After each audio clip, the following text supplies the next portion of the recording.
Executive produced and written by Manuel Ruiz Barrera. Bistec is a riveting story of a longtime Cuban revolutionary and what happens when one of the nation's prominent dissidents moves into his neighborhood, exposing secrets, upending lives, and testing loyalties. This historical fiction drama reveals a modern world of Cuba's mysterious vigilance and snitches system against the backdrop of a powerful, emotional story that is packed with surprises.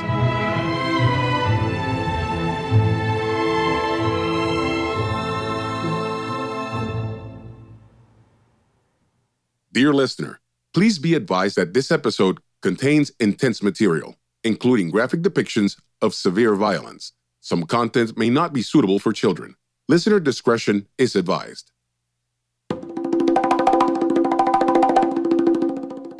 Episode 3, Double Nine.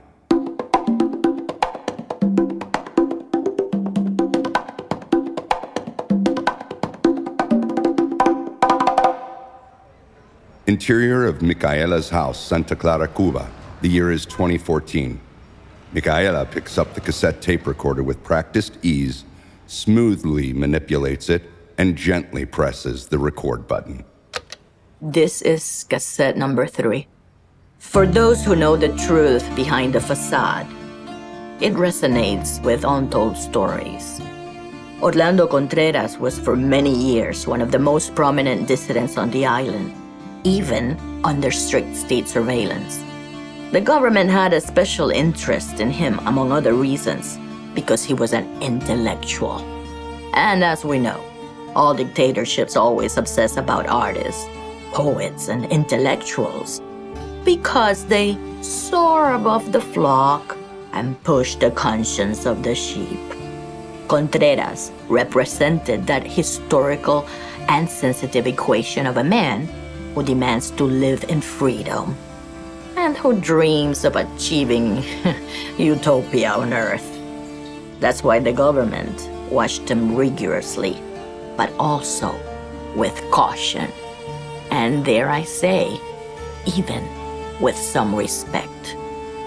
Following his mother's death and in the midst of the celebrations for the 50th anniversary of the revolution, Orlando decided to move to Santa Clara, among other reasons, because he felt that Havana had become too politically hot.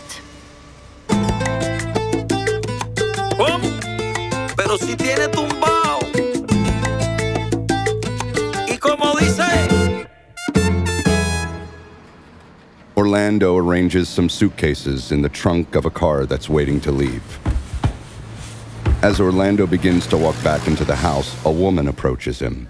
It's Marlene Presley, a beautiful blonde American woman in her 40s. Good morning, sir. I believe you would be Mr. Orlando Contreras? Yes, that would be me. I'm Marlene Presley, the correspondent from the New York Times. We spoke on the phone. Ah, hello, Miss Presley. Do you have your credentials and the permission documents required by the authorities here? Yes. Here it is. Look. Okay. Yes, these are it. Please, come in. Make yourself comfortable. Yes, gladly. Marlene sits in a chair, and Orlando closes the door behind him. You'll understand that I'm more cautious than others in my country because any excuse can be used to compromise me. Everything is a crime here. I understand perfectly. Miss Presley, do you have any relation to... Elvis Presley? No. Heavens, no. That would have been interesting. I love Elvis. He was a very talented provocateur. Yes, he was. Do you identify with him? Perhaps a little. He was an innovator, but of course, with his good looks, it's hard to compete. Well, but you still look like an interesting, handsome man. At my age, beauty is a mystery or a provocation, but never a condemnation. So I prefer to think that I'm fully intact at just 55. But I digress. Tell me, to what do I owe this wonderful gift of receiving such a beautiful and intelligent journalist from the New York Times? Well, as I wrote to you, I'm doing a feature story about the 50th anniversary of the revolution. I want to integrate diverse voices to explain its legacy, so I thought of meeting briefly with one of the most prominent intellectual dissidents of Cuba. That's you, and that's why I'm here. That sounds very noble.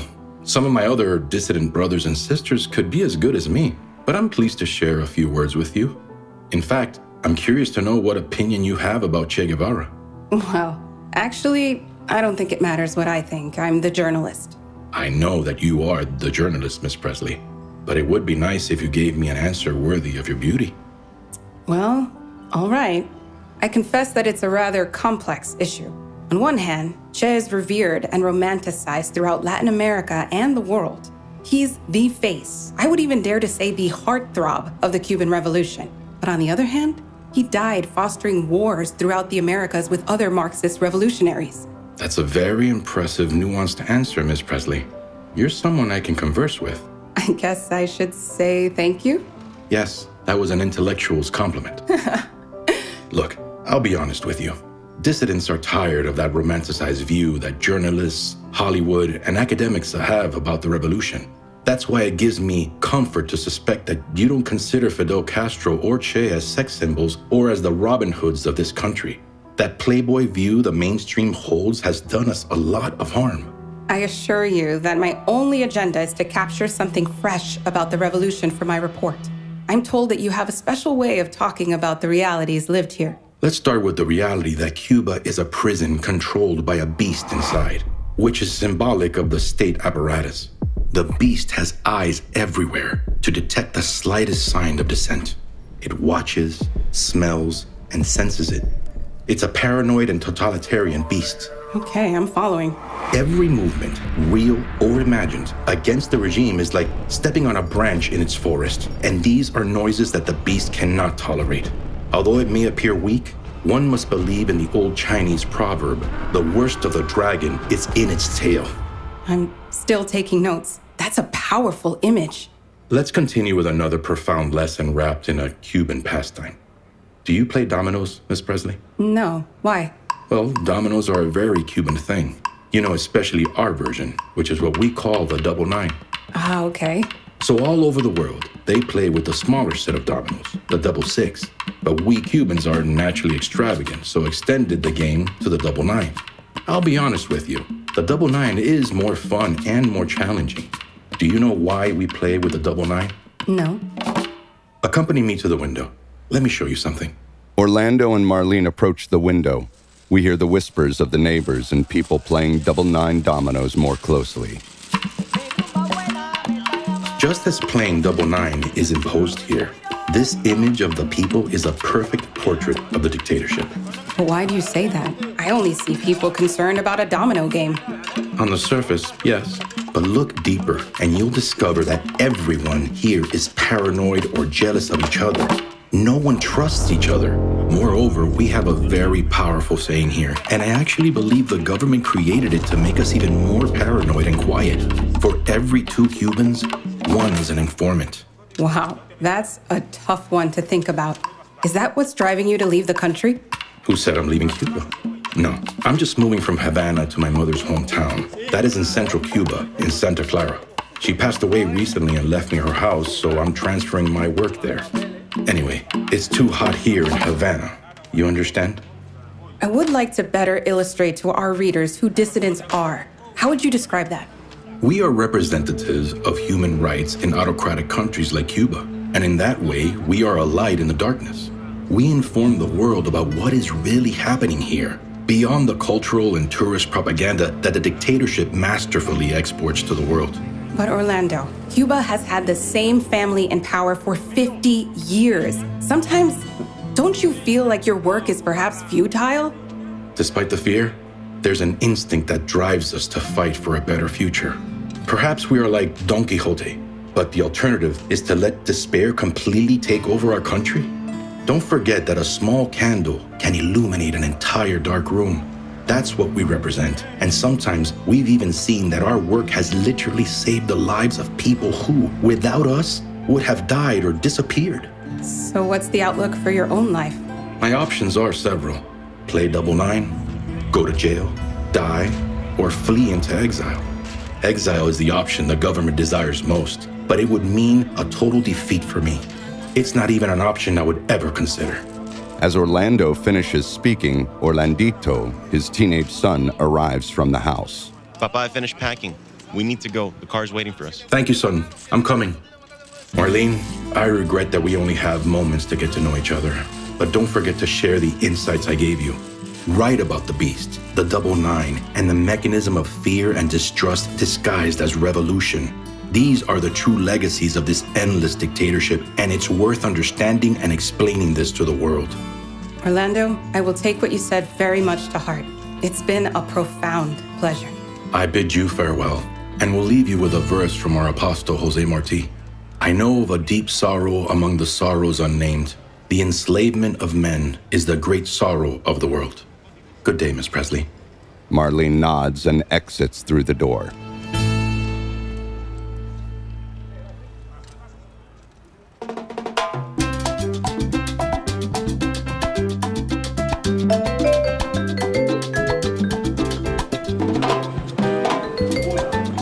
Celebration Hall of the CDR Committee of the Defense for the Revolution Hall.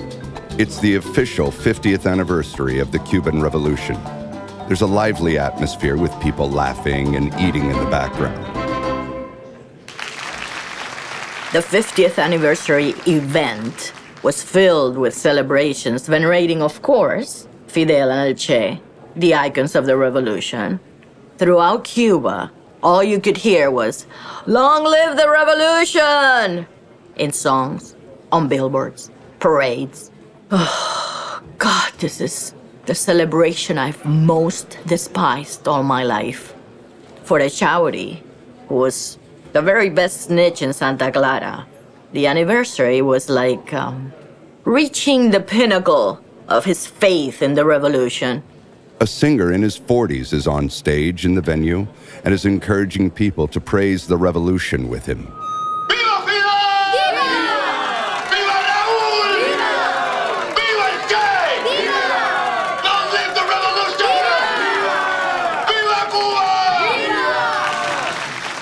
As the screaming stops, Colonel Roca, a military man in his 50s, steps onto the stage to silence the crowd. Homeland or death!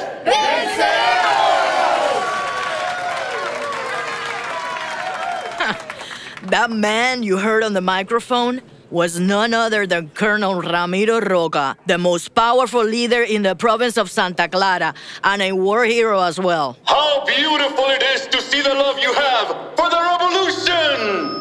Well, comrades, now we want to give a brief but warm welcome to 3 special invited pioneers who will now recite a patriotic poem for this day of celebration.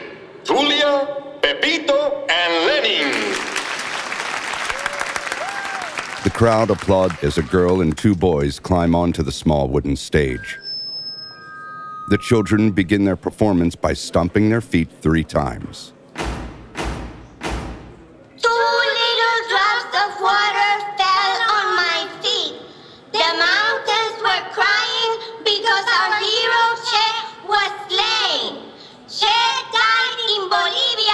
With a star on his forehead, lighting up the continent of Latin America. Oh, Che, our commander, Che, our soldier. All the children say together, we want to be like you forever.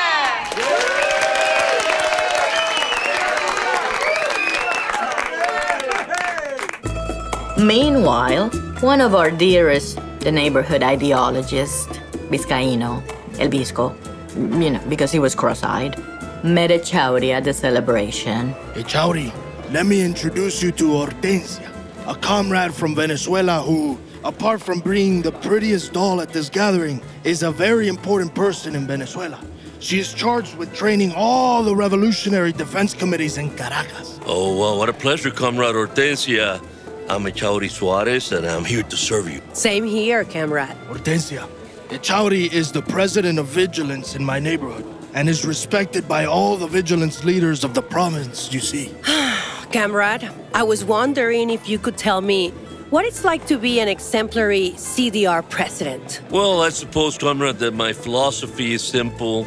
Be very organized, detailed, and consistent. The revolution itself is sustained only with absolute order.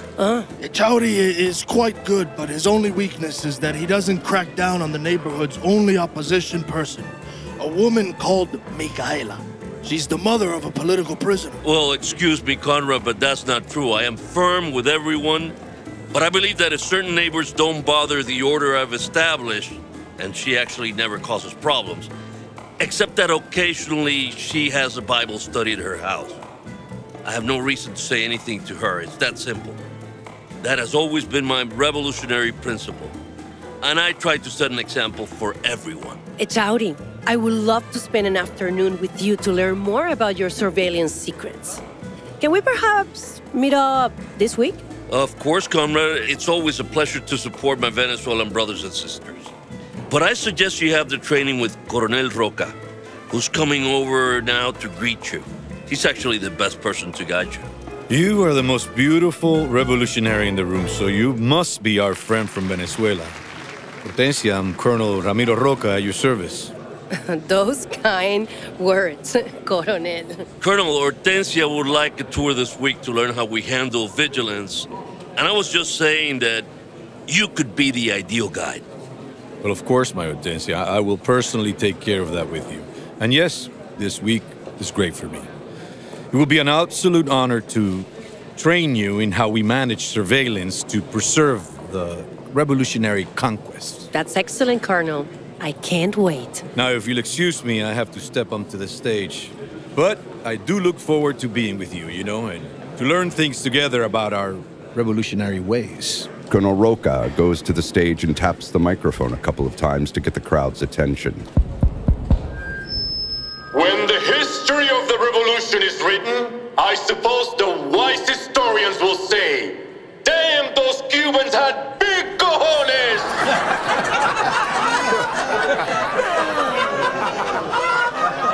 It's because we have a revolution that has vision, spirit, substance. Comrades, on this glorious 50th anniversary of our revolution over the capitalist dictatorship, we want to celebrate the excellence of the CDRs in every province of the country. The crowd murmurs in approval. Today, I have the honor to once again name the Revolutionary of the Year for my province, Santa Clara. Now, I've known this comrade for almost 2 decades, and I can dare say there are few revolutionaries like this individual. Today, for the 5th time in his life, the Vigilant Eyes of the Revolution Prize will be awarded to Comrade Echauri Suarez.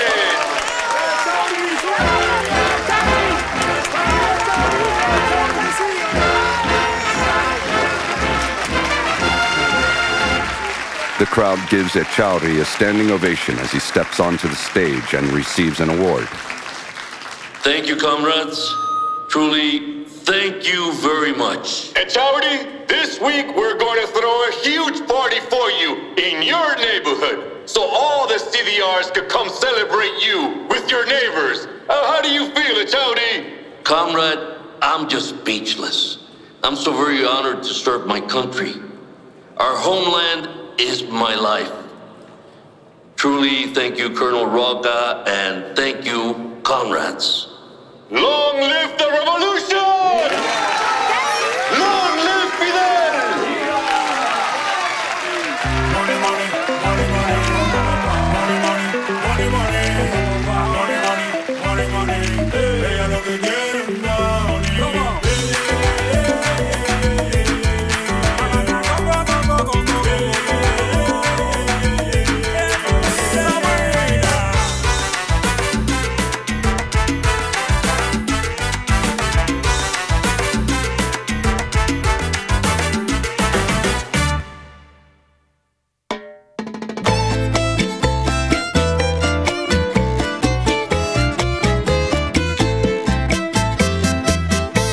Bistec is a production of Nuestro Studios. The series was executive produced by Manuel Ruiz Barrera, who directed and wrote the story. Sound design, mixing, mastering, and editing by Jaime Almiral Jr. Associate producer and production editor, Efraín González. Associate producer, Félix Montelara. Assistant director, script supervisor, and story consultant, Ernesto Fundora. Additional script supervisors and story consultants, Amaury Pacheco del Monte and Iris Hernandez.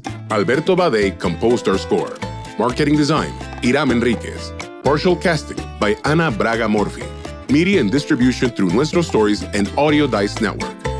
Our incredible cast includes Roberto Escobar as Echauri Suárez, René Granado as Orlando Contreras, Maite Vilán as Micaela Martínez, René Laván as Coronel Ramiro Roca, Laura Termini as Hortensia, Robert Ramos as Vizcaíno El Visco, Andy Barbosa as Vladimir Suárez, Michael Ferreiro as Orlandito Contreras, Vivian Ruiz as Tía Millín, Maggie Zafra as Cecilia, Melissa Ann Ubicek as Marlene Presley. Additional cast includes Manuel Ruiz Barrera, Naomi Ruiz, Briani Ruiz, Alex Hernández, Efraín González, Ramé Ali Echeverry, Rick Nájera, Julián Nájera, Teresa Rodríguez, Jeffrey Batista, Tania Cecilia Díaz, Juan Camilo Jurado, Greg Yu. Narration by Greg Wiener. Musical performances and songs by John Darko, Leandro Tresero y Luthier, Elimir Coyoca, Federico Coyoca, Humberto Casanova, Juan A. Díaz, Lianet Uyola, Pavel de la Noval, Bernardo Izaguirre, Alfredo Chacón, Odali Salina, Lázaro Fundora. Additional executive producers include Armando Azarloza, Santiago Hayek III, Lourdes Castillo, Ángela Sustaita Ruiz. Special thanks to the inspiration for the story, the one and only Micaela Ruiz. Additional thanks to the University of Miami School of Music, 80 Studio, Ramé Ali Echeverry, Celines Toribio, Rick Nájera, Robert Armband, and Catherine Costa. Bistec was recorded at South Point Production Studios and Panoramic Audio. To learn more about Bistec, follow bistec.film on Instagram or visit our website at www.bistecfilm.com. If you enjoyed the podcast, help us getting the word out by leaving a review on iTunes or wherever you listen to podcasts. It really helps. Thanks.